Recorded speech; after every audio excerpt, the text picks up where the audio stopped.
ქართული ღვინის გზამკვლევის მესამე გამოცემის პრეზენტაცია ეროვნულ ბიბლიოთეკაში ხვალ გაიმართება. წიგნი ქართული ღვინის შესახებ სრულ ინფორმაციას მოიცავს.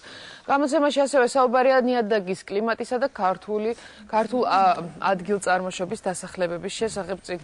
წიგნთან ახლავს რუქას, რომელზეც ქართული მევენახეობა მეღვინეობისთვის ყველა მნიშვნელოვანი ადგილმდებარეობაა დატანილი. გამოცემა ორენოვანია და ქართული ღვინის მსოფლიო ბაზარზე ცნობადობა მოთხოვნილების გაზრდას ემსახურება. ქართული ღვინის გზამკვლევი ღვინის კლუბისა და ჟურნალ ცხელი შოკოლადის ერთობლივი პროექტია. ახალი წიგნის პრეზენტაცია ხვალ ეროვნულ ბიბლიოთეკაში საღამოს 7 საათზე გაიმართება.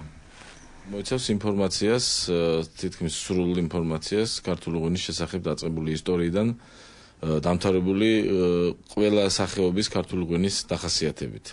აქ არის წლის მიმოხილვაც 2013 წლის მანძილზე მომხდარი მოვლენების მიმოხილვა. ორმხრივი რუკა არის, ერთ ხარჯზე საქართველოს ღვინის რუკა არის, სადაც დატანილი არის ღვინის ტურისტში აქტიურად ჩართული ყველა მარანი, ასევე ყველა ის პუნქტი თუ ის გეოგრაფიული ადგილი, რომელიც მნიშვნელოვანია ქართული მეღვინეობის, მევენახეობა მეღვინეობისთვის.